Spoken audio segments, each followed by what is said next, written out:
Everyone, कैसे हैं आप सब जी स्टूडेंट्स। आज का ये आपका ये बेसिक एक प्रैक्टिस पेपर मैं आप लोगों के साथ शेयर कर रही हूँ। मैंने आपके इससे पहले आप लोगों के साथ एक टारगेट पेपर शेयर किया था। अगर आप लोगों की तैयारी उससे हो गई है बहुत अच्छी, तो आप इन क्वेश्चंस को देखकर अपना जो है एक रिविजन कर लें अपना।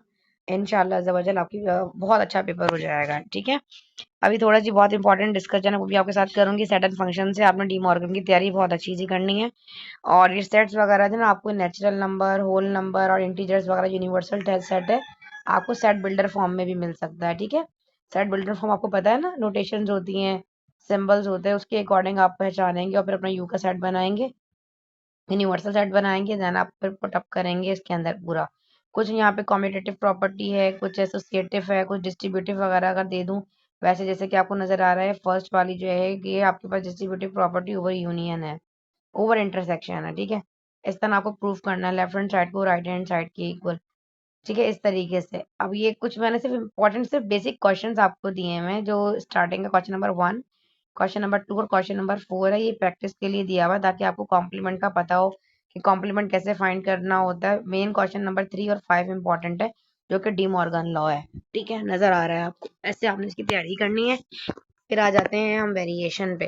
वेरिएशन में कुछ क्वेश्चंस मैंने इंपॉर्टेंट यहाँ पर निकाले हैं। एक्स एंड वाई की वैल्यूज को फाइंड करना है a component and dividend theorem के अकॉर्डिंग। ठीक है, ये इंपॉर्टेंट क्वेश्चंस हैं, इसकी आप तैयारी कर लीजिएगा। यहाँ से आप इसका स्क्रीनशॉट ले लें बेशक। ठीक है, थोड़ी थोड़ी देर वीडियो को स्टॉप करूंगी ताकि इजीली आप लोग यहाँ से इसको देख सकें। फिर आपको देखो as to b is to c is equal to c is to d, मतलब यहाँ पे देखो आपको प्रूफ करना है एज टू बी बराबर है सी के, सी इज टू डी के, और इक्वल है ई इज टू एफ के। आपने प्रूफ करना है। यहाँ पे मैंने 2-3 सवाल आपको इंपॉर्टेंट निकाले हैं, आपने इसकी प्रैक्टिस करनी है। ठीक है, अच्छा जी, फिर आ जाता है, अच्छा ये मैंने साइन किया हुआ है, बेसिकली बाज दफा कॉपी हो जाता है इसीलिए, तो आप इसको इग्नोर कर दीजिएगा। यहाँ पे देखें a is to b proportionate c is to d show करना है आपको, लेफ्ट हैंड साइड जो है वो राइट हैंड साइड के इक्वल है। दो सवाल ये मैंने आपको इंपॉर्टेंट निकाल के दिए, आप इसको देख लीजिएगा। क्वेश्चन नंबर 4 देख लें, ए अपॉन बी बराबर है c upon d is equal to a upon f. Basically ये इस टू का रेशियो है, या डिवाइड में ए अपॉन बी लिख लो या ए इज टू बी लिख लो, एक ही बात है। ठीक है, तो ये आपने प्रूफ करना है। क्वेश्चन देख लें, ये इंपॉर्टेंट क्वेश्चन है आपके लिए। फिर क्वेश्चन नंबर 5 भी मैंने आपको यूनिट नंबर 2 से ही निकाला है। ठीक है, ये भी आपने लेफ्ट हैंड साइड को राइट हैंड साइड के इक्वल प्रूफ करना है। ठीक है जी, आ जाते हैं आगे। क्वेश्चन नंबर 5 मैं आपको आई थिंक ये भी क्वेश्चन नंबर 5 आई थिंक मैंने अभी आपको बता दिया है ऊपर। ठीक है, ये दोबारा रिपीट हो गया। अच्छा, इसके आगे जाएंगे unit number 17 matrices and determinant. इसमें आपने इनवर्स का जो क्वेश्चन है उसका ताल्लुक आपका देखें। अभी अभी तक जितने सवाल आए, चाहे वो यूनिट नंबर 1 है चाहे वो यूनिट नंबर 2 है, इन दोनों का ताल्लुक आपका सेक्शन बी से है, जबकि आपका शॉर्ट से, और सेक्शन सी से आपका इनवर्स का क्वेश्चन आएगा, इस चैप्टर से आएगा मैट्रिसेस एंड डिटरमिनेंट्स। ठीक है, तो ये कुछ इंपॉर्टेंट क्वेश्चंस मैंने आपके निकाले हैं। एक उसमें नोन्स फाइंड करने हैं, x y z. Question number 1 में evaluate a b c d x y and z की वैल्यूज को फाइंड करना है। यहाँ आपने जना ए डिटरमिनेंट और आइडेंटिटी जो क्या कहते हैं यूनिट मैट्रिक्स के इक्वल जो है प्रूव करना है। इसको देख लीजिएगा, ए बी जो है is not equals to b to a, b into a. ठीक है, फिर नेक्स्ट बेसिकली इनवर्स का क्वेश्चन यहाँ से आता है जो लॉन्ग का पार्ट कवर करता है। क्वेश्चन नंबर 4 आप देख लें, ए बी सी आपको मैट्रिसेस दिए गए हैं, आपको वेरीफाई करना है left hand side right hand side के इक्वल। कुछ इंपॉर्टेंट क्वेश्चंस मैंने निकाले हैं यूनिट वाइज चैप्टर वाइज, तो इनकी प्रैक्टिस जरूर कीजिएगा। ये evaluate the following each of the following determinant, question number 5 important है। फाइंड ये इंपॉर्टेंट, ये दो सवाल आते हैं ना जो क्वेश्चन नंबर 5 इस तरह से रिलेटेड आपको लॉन्ग में आएगा, तो जो एग्जाम्पल में सवाल आया हुआ ये रिव्यू में आया हुआ उसको देख लीजिएगा। Find the solution bye matrices inversion method and Cramer rule. Cramer और इन्वर्जन मेथड दोनों की प्रैक्टिस करनी है, और रिव्यू एक्सरसाइज का क्वेश्चन नंबर 8 जरूर कर कर जाना है। ठीक है जी, अब यूनिट नंबर 20 में देख लो, theory of quadratic equation. Unit number 20 में थ्योरी ऑफ क्वाड्रेटिक इक्वेशन है, जैसे कि इसमें आपने आयटा वाले जो आयटा कह दिया, ओमेगा वाले सवाल हैं, 1 प्लस ओमेगा स्क्वायर। ठीक है, ओमेगा क्यूब, इन तमाम के क्वेश्चन की आपने बहुत अच्छी सी प्रैक्टिस करनी है। Find all the cube roots find करने हैं 64 माइनस 125 का। यहाँ पे भी शो करना है left hand side right hand side के इक्वल है। सारे इंपॉर्टेंट का सवाल आते हैं, थोड़ा स्टॉप करके ही बता रही हूँ आपको ताकि आप इजीली वीडियो को रोक कर यहाँ से इसका स्क्रीनशॉट ले सकें। ठीक है जी, फिर आप यहाँ से आ जाए, find the value of m remaining two roots of the equation two x cube minus 3mx square plus 9 is equals to 0 if one of its root is 3. Find the equation whose roots are the reciprocal of the roots of px square minus qx plus r is equals to 0 and p is not equals to 0. Find the equation whose root are double the roots of x square minus px plus q is equals to 0. Now our question number 8 is find the remaining two roots of the following biquadratic equations when its two roots are given. Given question से देख लीजिएगा, ठीक है जी। x की value 1 हो और x की value -1/2 हो। सेकंड में x की वैल्यू 1 हो और x की वैल्यू -1/2 हो। Now question number 9 solve the following equation system of the equations.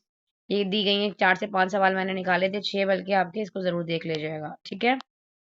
Now चलिए हम इसका स्क्रीनशॉट ले लें पहले, अगर आपने लीजिए स्क्रीनशॉट इसका, ठीक है जी। अच्छा जी, फिर आ जाते हैं पार्शियल फ्रैक्शन पे। ये आपने रूल के अकॉर्डिंग देखना है और कुछ मैंने मिक्स, ये नहीं आपको बताएगा जी वो 21.1 से लिया गया है, 2 से लिया गया, मिक्स सारे 4-5 एक्सरसाइज से मिलके क्वेश्चन आएगा। खुद पहचानना है डिनोमिनेटर को देखते हुए और फिर आप फॉर्मूला लगाते हुए आपने इसको देखना है, ठीक है जी। ये इंपॉर्टेंट क्वेश्चन मैंने निकाल दिए हैं, इनको देख लीजिएगा, इंशाल्लाह इसमें से आपका पार्ट लग जाएगा।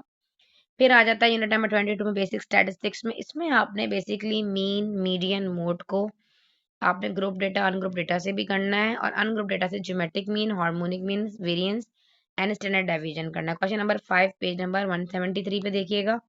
क्वेश्चन नंबर 7, 8, 9 को पेज नंबर 159 पे बहुत अच्छी सी प्रैक्टिस कर लीजिएगा। Do practice all the examples, ठीक है, इससे रिलेटेड जो भी हैं। Example number 5 page number 172, example number 3 page number 158, example number 1 page number 157, example number 2 page number 146, example number 5 page number 144, example number 5 page number 149, example number 2 page number 158. Okay, now our unit number 23 Pythagoras theorem 23.1 और 23.2 important theorem है। इन दोनों में से ही एक इंशाल्लाह के paper का part होगा, ठीक है। बाकी को आपको कोई थ्योरम करने की जरूरत नहीं है। एक सवाल आपने कौन सा करना है, इनवर्स का करना है, एक यहाँ से थ्योरम करना है और एक सवाल जो है थ्योरम भी मैंने बड़ा आसान तरीके से अपने चैनल पे अपलोड किया हुआ है। जो तरीका मैंने बताया उस तरह आप करें ताकि आपको याद रहे और बहुत अच्छा सा आप उसको कर सकें। और बाकी तीसरा सवाल आपने प्रैक्टिकल ज्योमेट्री से रिलेटेड करना है, direct common tangent, transverse common tangent, इंशाल्लाह वही लग जाएगा इस दफा। खैर आ जाते हैं क्वेश्चन नंबर 7, 8, 9 पेज नंबर 159 पे कर लीजिएगा। क्वेश्चन नंबर 5 173 पे कर लीजिएगा। ये मैंने ऐसे ही आपको 2-3 सवाल कर दिए थे, अगर आप चाहें तो उसको कर लें, नहीं तो आप स्किप भी कर सकते हैं। यूनिट नंबर 24 टू 27 तक के कुछ इंपॉर्टेंट क्वेश्चंस मैंने यहाँ पे बताए हुए, इंपॉर्टेंट जो आपके थ्योरम्स अगर आप करना चाहें। वैसे तो मैंने बच्चों को, अपने बच्चों को जो पढ़ा रहे होते हैं, तो ये बताते हैं कि सर ये 2 थ्योरम कर लें, 23.1 एंड 2 हो जाएगा, क्योंकि हमारा एक बच्चा इनवर्स का क्वेश्चन यूनिट मैट्रिसेस और डिटरमिनेंट से करेगा, एक यहाँ से जो है वो अटेम्प्ट करेंगे बच्चे, और थर्ड जो है वो आपका प्रैक्टिकल ज्योमेट्री से करेंगे। तो इसलिए हम 22 टू 27 को स्किप करवा देते हैं। लेकिन जिन बच्चों ने थ्योरम्स याद किए हुए हैं इन चैप्टर से, वो कुछ इंपॉर्टेंट थ्योरम्स बता रही हूँ ताकि तमाम बच्चे अपने हिसाब से तैयारी करते हैं। जो इंपॉर्टेंट थ्योरम्स है यहाँ से स्क्रीनशॉट ले लीजिए, ठीक है। 3 थ्योरम्स मैंने इन लोगों के लिए निकाल दिए थे, एक्स्ट्रा थ्योरम्स अगर आप लोगों ने करनी है प्रैक्टिस तो आप इनकी भी कर लीजिएगा। फिर आ जाता है पाइथागोरस थ्योरम वाला चैप्टर, दोबारा रिपीट हो गया। यहाँ पे देखिएगा, यहाँ पे क्या है, यूनिट नंबर 29 में क्या है, 29.2 एंड 29 क्वेश्चन नंबर 1 2 3, जिसमें आपने इन सर्कल, सर्कमस्क्राइब और एक्सक्राइब को करना है। जस्ट 2 एक्सरसाइज कर कर जानी है, एक 29.2 और एक 29.5। और जो 29.5 है ना, इसमें क्वेश्चन नंबर 1 और 2 करना है, जिसमें डायरेक्ट कॉमन टेंजेंट और ट्रांसवर्स कॉमन टेंजेंट को इक्वल रेडियाई और अनइक्वल रेडियाई के जरिए कर रहे होते हैं, ठीक है। ये आपने करना है। देखो मैंने यहाँ पे लिखा हुआ भी है कि 29.2 में मोस्ट इंपॉर्टेंट इंस्क्राइब सर्कल है, और जब 29.2 में क्वेश्चन नंबर 1 2 है ड्रॉ, जैसे इस तरह का सवाल आएगा, देखो draw inscribe circle with measurement angles जो है बी जो है वो 60 डिग्री है और बी सी जो है वो 6 centimetre, draw the step of construction. इस तरह से सवाल आपका इसका बनकर आएगा। कुछ इंपॉर्टेंट क्वेश्चन मैंने यहाँ लिख दिए थे, एक्सक्राइब के भी और इंस्क्राइब के भी, जो आपके आने के चांसेस है। इस तरह का सवाल आएगा। कुछ मैंने टेंजेंट से भी लिख दिया था, ड्रॉट इसी X20 9.2 एक्स एक सवाल मैंने ये वाला टेंजेंट वाला भी यहाँ पे लिख दिया था, मे बी आ जाए तो जरूर कर लीजिएगा इसको भी। फिर 20 और इसके अलावा direct common tangent, transverse common tangent को मैंने यहाँ पे आपको बता दिया है, ठीक है। फिर हम आ जाते हैं यूनिट नंबर 30 पे, जल्दी जल्दी इसका स्क्रीनशॉट लें, वॉइस ओवर नहीं दूंगी। 30.3 का क्वेश्चन नंबर 4 6 करना है, 30.4 का क्वेश्चन नंबर 1 कंप्लीट करना है, पूरा पार्ट करने हैं 30.4 के, और 30.5 का क्वेश्चन नंबर 1 2 3 करना है। मस्ट प्रैक्टिस, और जो सवाल मैं प्रैक्टिस के लिए दे रही हूँ उनको देख लीजिए, उनको ढूंढने अपनी एक्सरसाइजेस से और कर लें। ये तमाम सवाल करने हैं आपको, ठीक है, जो मैंने आपको बताए हैं। ये देखिए, find the remaining trigonometric ratios, ये इंपॉर्टेंट सवाल होते हैं। सेकंड क्वाड्रेंट में लाए कर थीटा लाए सेकंड क्वाड्रेंट, सेकंड में थीटा लाए फोर्थ क्वाड्रेंट, थीटा लाए सेकंड क्वाड्रेंट। अगर आप कहेंगे मिस हमें लेक्चर कहाँ से मिलेगा, मेरे चैनल पर अगर ट्रिग्नोमेट्री आपने मुझसे की तो आपको उससे मोहब्बत हो गई होगी। इतना बेहतरीन तरीके से मैंने आपको गाइड किया है, वहाँ पर हर चीज़ मेरे चैनल पर अपलोड है, ठीक है? जल्दी जल्दी आप इन तमाम क्वेश्चंस का स्क्रीनशॉट ले लें, इंशाल्लाह आपका पेपर इसमें से ही होगा, इंशाल्लाह इंशाल्लाह अज़्ज़ा वजल, ठीक है? चलें, आपने अपना बहुत ख्याल रखना है, दुआ में तानी जी को याद रखना है। मिलते हैं इंशाल्लाह ताला। जाते जाते बेटा एक लाइक करके ज़रूर जाया करें, ठीक है? तो अब हमें भी आपके सपोर्ट की ज़रूरत है। आप लोग बिल्कुल वीडियोस को देख रहे होते हैं लेकिन लाइक नहीं कर रहे होते। आपके लिए इतनी मेहनत करके वीडियो बनाती हूँ, ठीक है? तो आप लोगों ने लाइक ज़रूर करना। ये जितने सवाल बता रही हूँ ना, ये क्वेश्चन नंबर 7 से 1, 2, 3, 4 इनमें से ज़रूर एक सवाल आपके पेपर में होगा सेक्शन बी में। अपना बहुत ख्याल रखें, उस्तानी जी को दुआ में याद रखें। मिलते हैं इंशाअल्लाह ताला इस तरह के हेल्पफुल लेक्चर्स के साथ। तब तक के लिए इजाज़त दें। नेक्स्ट वीडियो में मिलेंगे इंशाअल्लाह। अल्लाह हाफ़िज़।